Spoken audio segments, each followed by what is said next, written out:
Urdu audio books .com پر آپ سن رہے ہیں سیرت سرور عالم صلی اللہ علیہ وآلہ وسلم، جلد سوئم، تالیف مولانا سید ابوالعلا مودودی، آواز وجیح احمد صدیقی، پروڈیوسر اظہر نیاز۔ باب 26، غزوہ تبوک کے بعد۔ اب چونکہ عرب کا نظم و نسق بالکلیہ اہل ایمان کے ہاتھ میں آ گیا تھا اور تمام مزاحم طاقتیں بے بس ہو چکی تھیں،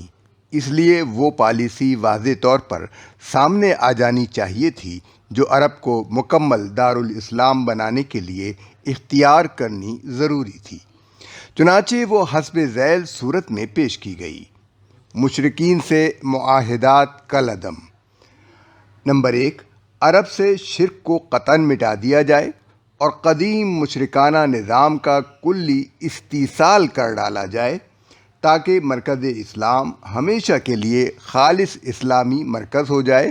اور کوئی دوسرا عنصر اس کے اسلامی مزاج میں نہ تو خلل انداز ہو سکے اور نہ کسی خطرے کے موقع پر اندرونی فتنے کا موجب بن سکے۔ اس غرض کے لیے مشرکین سے برأت اور ان کے ساتھ معاہدوں کے اختتام کا اعلان کیا گیا۔ یہ اعلان سورہ توبہ کی پہلی آیت کی صورت میں آیا۔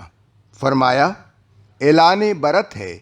اللہ اور اس کے رسول کی طرف سے ان مشرکین کو جن سے تم نے معاہدے کیے تھے۔ سورہ انفال میں واضح طور پر بتایا جا چکا ہے کہ جب تمہیں کسی قوم سے خیانت، نقض عہد اور غداری کا اندیشہ ہو تو علل اعلان اس کا معاہدہ اس کی طرف پھینک دو اور اسے خبردار کر دو کہ اب تمہارا ہم سے کوئی معاہدہ باقی نہیں ہے۔ اس اعلان کے بغیر کسی معاہد قوم کے خلاف جنگی کارروائی شروع کر دینا خود خیانت کا مرتکب ہونا ہے۔ اسی ضابطۂ اخلاق کے مطابق معاہدات کی منسوخی کا مذکورہ بالا اعلان عام ان تمام قبائل کے خلاف کیا گیا جو عہد و پیمان کے باوجود ہمیشہ اسلام کے خلاف سازشیں کرتے رہے تھے اور موقع پاتے ہی پاس عہد کو بالائے طاق رکھ کر دشمنی پر اتر آتے تھے۔ یہ کیفیت بنی کنانہ اور بنی زمرہ اور شاید ایک آدھ اور قبیلے کے سوا باقی تمام ان قبائل کی تھی جو اس وقت شرک پر قائم تھے۔ اس اعلان برت سے عرب میں شرک اور مشرکین کا وجود گویا عملاً خلاف قانون ہو گیا اور ان کے لیے سارے ملک میں کوئی جائے پناہ نہ رہی، کیونکہ ملک کا غالب حصہ اسلام کے زیر حکم آ چکا تھا۔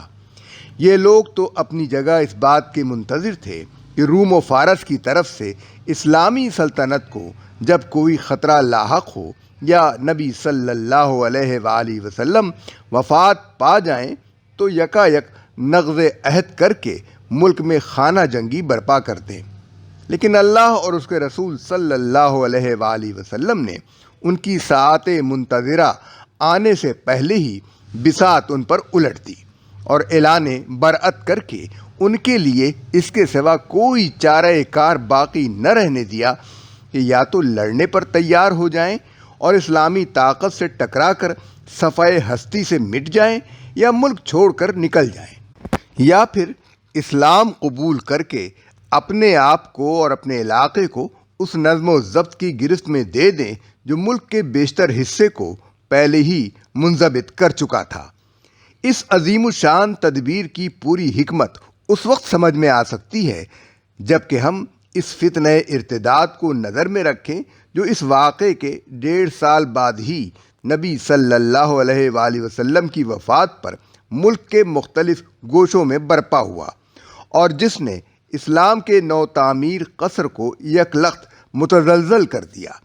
اگر کہیں سن 9 ہجری کے اس اعلان برت سے شرک کی منظم طاقت ختم نہ کر دی گئی ہوتی اور پورے ملک پر اسلام کی قوت ضابطہ کا استیلاء پہلے ہی مکمل نہ ہو چکا ہوتا تو ارتداد کی شکل میں جو فتنہ حضرت ابو بکر رضی اللہ تعالی عنہ کی خلافت کے آغاز میں اٹھا تھا، اس سے کم از کم 10 گنی زیادہ طاقت کے ساتھ بغاوت اور خانہ جنگی کا فتنہ اٹھتا اور شاید تاریخ اسلام کی شکل اپنی موجودہ صورت سے بالکل ہی مختلف ہوتی۔ 4 ماہ کی مہلت۔ معاہدات سے برت کا یہ اعلان 10 ذی الحجہ سن 9 ہجری کو ہوا تھا۔ اس وقت سے 10 ربیع الثانی سن 10 ہجری تک 4 مہینے کی مہلت ان لوگوں کو دی گئی کہ اس دوران میں اپنی پوزیشن پر اچھی طرح غور کر لیں۔ لڑنا ہو تو لڑائی کے لیے تیار ہو جائیں، ملک چھوڑنا ہو تو اپنی جائے پناہ تلاش کر لیں، اسلام قبول کرنا ہو تو سوچ سمجھ کر قبول کریں۔ اس سلسلے میں سورہ توبہ میں فرمایا، پس تم لوگ ملک میں 4 مہینے اور چل پھر لو اور جان رکھو کہ تم اللہ کو عاجز کرنے والے نہیں ہو، اور یہ کہ اللہ منکرین حق کو رسوا کرنے والا ہے۔ چونکہ اس مہلت کے زمانے میں مسلمانوں کے لیے جائز نہ تھا کہ مشرکین پر حملہ آور ہو جاتے، اس لیے انہیں حرام مہینے فرمایا گیا ہے۔ پھر سورہ توبہ میں فرمایا، یعنی اس مہلت کا فائدہ اٹھاتے ہوئے اگر وہ توبہ کر لیں اور نماز قائم کریں اور زکوٰۃ دیں تو انہیں چھوڑ دو، اللہ درگزر کرنے والا اور رحم فرمانے والا ہے۔ سورہ توبہ آیت 5۔ تاہم یہ واضح رہے کہ کفر و شرک سے محض توبہ کر لینے پر معاملہ ختم نہ ہوگا، بلکہ انہیں عملاً نماز قائم کرنی ہوگی اور زکوٰۃ دینی ہوگی۔ اس کے بغیر یہ نہیں مانا جائے گا کہ انہوں نے کفر چھوڑ کر اسلام اختیار کر لیا ہے۔ اسی آیت سے حضرت ابو بکر صدیق رضی اللہ تعالیٰ عنہ نے فتنہ ارتداد کے زمانے میں استدلال کیا تھا۔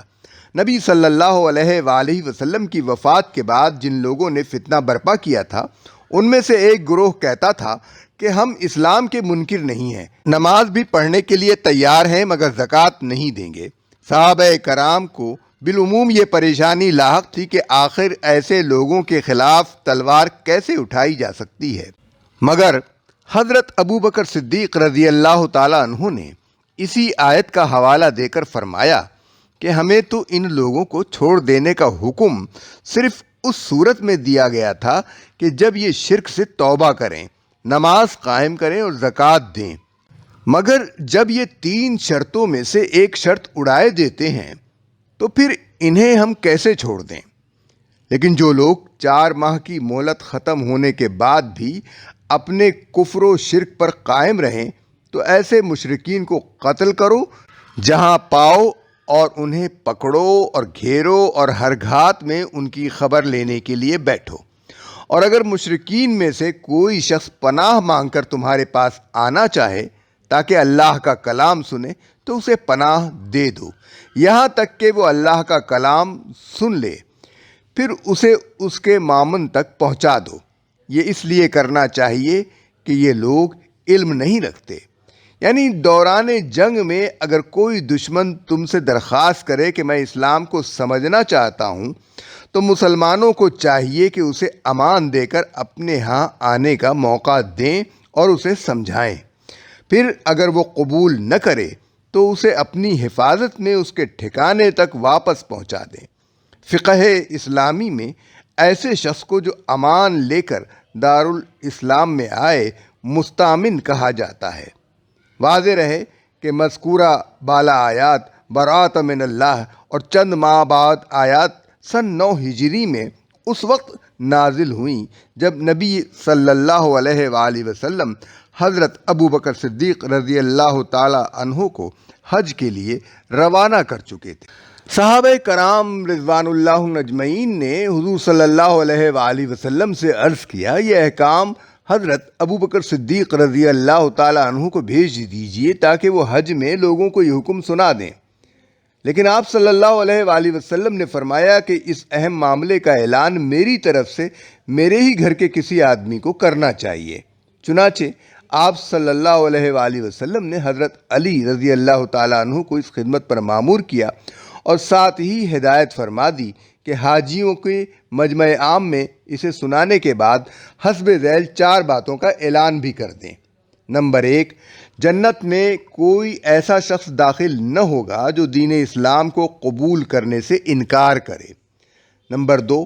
اس سال کے بعد کوئی مشرک حج کے لیے نہ آئے۔ نمبر 3، بیت اللہ کے گرد برہنہ طواف کرنا ممنوع ہے۔ نمبر 4، جن لوگوں کے ساتھ رسول اللہ صلی اللہ علیہ وآلہ وسلم کا معاہدہ باقی ہے، یعنی جو نقض عہد کے مرتکب نہیں ہوئے ہیں، ان کے ساتھ مدت معاہدہ تک وفا کی جائے گی۔ حدود حرم میں مشرکین کا داخلہ ممنوع۔ فتح مکہ کے بعد دور اسلامی کا پہلا حج سن 8 ہجری میں قدیم طریقے پر ہوا۔ پھر سن 9 ہجری میں یہ دوسرا حج حضرت ابو بکر صدیق رضی اللہ تعالیٰ عنہ کی سرکردگی میں مسلمانوں نے اپنے طریقے پر کیا اور مشرکین نے اپنے طریقے پر۔ اس کے بعد تیسرا حج سن 10 ہجری میں خالص اسلامی طریقے پر ہوا، اور یہی وہ مشہور حج ہے جسے حجۃ الوداع کہتے ہیں۔ نبی صلی اللہ علیہ وآلہ وسلم پہلے 2 سال حج کے لیے تشریف نہ لے گئے۔ تیسرے سال جب بالکل شرک کا استیصال ہو گیا تب آپ نے حج ادا فرمایا۔ اس طرح مشرکین کے لیے سفر حج اور مکے میں داخل ہونے کی ممانعت کرتے ہوئے سورہ توبہ میں فرمایا، اے ایمان والو، مشرکین ناپاک ہیں، لہذا اس سال کے بعد یہ مسجد حرام کے قریب نہ پھٹکنے پائیں۔ آیت 28۔ یعنی آئندہ کے لیے ان کا حج اور ان کی زیارت ہی بند نہیں، بلکہ مسجد حرام کے حدود میں ان کا داخلہ بھی بند ہے، تاکہ شرک و جاہلیت کے اعادے کا کوئی امکان باقی نہ رہے۔ ناپاک ہونے سے مراد یہ نہیں ہے کہ وہ بذات خود ناپاک ہیں، بلکہ اس کا مطلب یہ ہے کہ ان کے اعتقادات، ان کے اخلاق، ان کے اعمال، ان کے جاہلانہ طریقۂ زندگی ناپاک ہیں، اور اسی نجاست کی بنا پر حدود حرم میں ان کا داخلہ بند کیا گیا ہے۔ امام ابو حنیفہ رحمۃ اللہ علیہ کے نزدیک اس سے مراد صرف یہ ہے کہ وہ حج اور عمرہ مراسم جاہلیت ادا کرنے کے لیے حدود حرم میں نہیں جا سکتے۔ امام شافعی رحمۃ اللہ علیہ کے نزدیک اس حکم کا منشا یہ ہے کہ وہ مسجد حرام میں جا ہی نہیں سکتے، اور امام مالک رحمۃ اللہ علیہ یہ رائے رکھتے ہیں کہ صرف مسجد حرام ہی نہیں بلکہ کسی مسجد میں بھی ان کا داخل ہونا درست نہیں۔ لیکن یہ آخری رائے درست نہیں ہے، کیونکہ نبی صلی اللہ علیہ وآلہ وسلم نے خود مسجد نبوی میں ان لوگوں کو آنے کی اجازت دی تھی۔ جرأت مندانہ انقلابی اقدام۔ اسلام اب ملک کے ایک بڑے حصے پر چھا گیا تھا، اور عرب میں کوئی ایسی بڑی طاقت نہ رہی تھی جو اس کو دعوت مبارزت دے سکتی ہو۔ لیکن پھر بھی جو فیصلہ کن قدم اور انتہائی انقلابی قدم اس موقع پر اٹھایا جا رہا تھا، اس کے اندر بہت سے خطرناک پہلو ظاہر بین نگاہوں کو نظر آ رہے تھے۔ اولاً تمام مشرک قبائل کو بیک وقت معاہدات کی منسوخی کا چیلنج دے دینا، پھر مشرکین کے حج کی بندش، کعبے کی تولیت میں تغیر اور رسوم جاہلیت کا کلی انسداد یہ معنی رکھتا تھا کہ ایک مرتبہ سارے ملک میں آگ سی لگ جائے اور مشرکین و منافقین اپنا آخری قطرہ خون تک اپنے مفادات اور تعصبات کی حفاظت کے لیے بہا دینے پر آمادہ ہو جائیں۔ ثانیاً حج کو صرف اہل توحید کے لیے مخصوص کر دینے اور مشرکین پر کعبے کا راستہ بند کر دینے کے معنی یہ تھے کہ ملک کی آبادی کا ایک معتدبہ حصہ جو ابھی مشرک تھا، کعبے کی طرف اس نقل و حرکت سے باز رہ جائے جو صرف مذہبی حیثیت ہی سے نہیں بلکہ معاشی حیثیت سے بھی عرب میں غیر معمولی حیثیت رکھتی تھی، اور جس پر اس زمانے میں عرب کی معاشی زندگی کا بہت بڑا انحصار تھا۔ ثالثاً جو لوگ صلح حدیبیہ اور فتح مکہ کے بعد ایمان لائے تھے، ان کے لیے یہ معاملہ بڑی کڑی آزمائش کا تھا، کیونکہ ان کے بہت سے بھائی بند، عزیز اقارب ابھی تک مشرک تھے، اور ان میں ایسے لوگ بھی تھے جن کے مفاد قدیم نظام جاہلی کے مناصب سے وابستہ تھے۔ اب جو بظاہر تمام مشرکین عرب کو تہس نہس کر ڈالنے کی تیاری کی جا رہی تھی، تو اس کے معنی یہ تھے کہ یہ نئے مسلمان خود اپنے ہاتھوں، اپنے خاندانوں اور اپنے جگر گوشوں کو پیوند خاک کریں اور ان کے جاہ و منصب اور صدیوں کے قائم شدہ امتیازات کا خاتمہ کر دیں۔ اگرچہ فی الواقع ان میں سے کوئی خطرہ بھی عملاً بروئے کار نہ آیا، اعلان برعت سے ملک میں حرب کلی کی آگ بھڑکنے کے بجائے یہ نتیجہ برآمد ہوا کہ تمام اطراف و اکناف عرب سے بچے کھچے مشرک قبائل اور امراء و ملوک کے وفد آنے شروع ہو گئے، جنہوں نے نبی صلی اللہ علیہ وآلہ وسلم کے سامنے اسلام و اطاعت کا عہد کیا، اور ان کے اسلام قبول کر لینے پر نبی صلی اللہ علیہ وآلہ وسلم نے ہر ایک کو اس کی پوزیشن پر بحال رکھا۔ لیکن جس وقت اس نئی پالیسی کا اعلان کیا جا رہا تھا، اس وقت تو بہرحال کوئی بھی اس نتیجے کو پیشگی نہ دیکھ سکتا تھا، نیز یہ کہ اس اعلان کے ساتھ ہی اگر مسلمان اسے بزور نافذ کرنے کے لیے پوری طرح تیار نہ ہو جاتے تو شاید یہ نتیجہ برآمد بھی نہ ہوتا۔ اس لیے ضروری تھا کہ مسلمانوں کو اس موقع پر جہاد فی سبیل اللہ کی پرجوش تلقین کی جاتی اور ان کے ذہن سے ان تمام اندیشوں کو دور کیا جاتا جو اس پالیسی پر عمل کرنے میں ان کو نظر آ رہے تھے،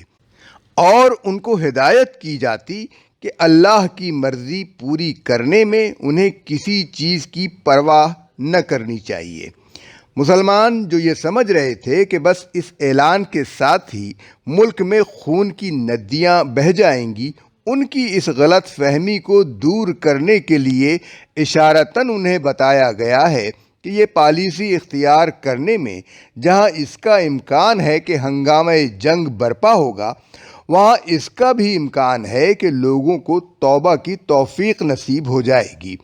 لیکن اس اشارے کو زیادہ نمایاں اس لیے نہیں کیا گیا کہ ایسا کرنے سے ایک طرف تو مسلمانوں کی تیاری جنگ ہلکی پڑ جاتی اور دوسری طرف مشرکین کے لیے اس دھمکی کا پہلو بھی خفیف ہو جاتا جس نے انہیں پوری سنجیدگی کے ساتھ اپنی پوزیشن کی نزاکت پر غور کرنے اور بالآخر نظام اسلامی میں جذب ہو جانے پر آمادہ کیا۔ اسی ضمن میں سورہ توبہ میں فرمایا گیا، لقد نصرکم اللہ فی مواطن کثیرہ، اللہ اس سے پہلے بہت سے مواقع پر تمہاری مدد کر چکا ہے۔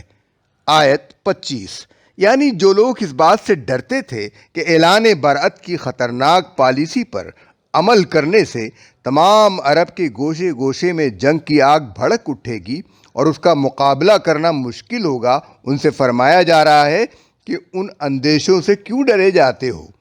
جو خدا اس سے بہت زیادہ سخت خطرات کے موقع پر، مثلاً حنین کے موقع پر تمہاری مدد کر چکا ہے، وہ اب بھی تمہاری مدد کو موجود ہے۔ اگر یہ کام تمہاری قوت پر منحصر ہوتا تو مکے ہی سے آگے نہ بڑھتا، ورنہ بدر میں تو ضرور ہی ختم ہو جاتا، مگر اس کی پشت پر تو اللہ کی طاقت ہے، اور پچھلے تجربات تم پر ثابت کر چکے ہیں کہ اللہ ہی کی طاقت اب تک اس کو فروغ دیتی رہی ہے، لہذا یقین رکھو کہ آج بھی وہی اسے فروغ دے گا۔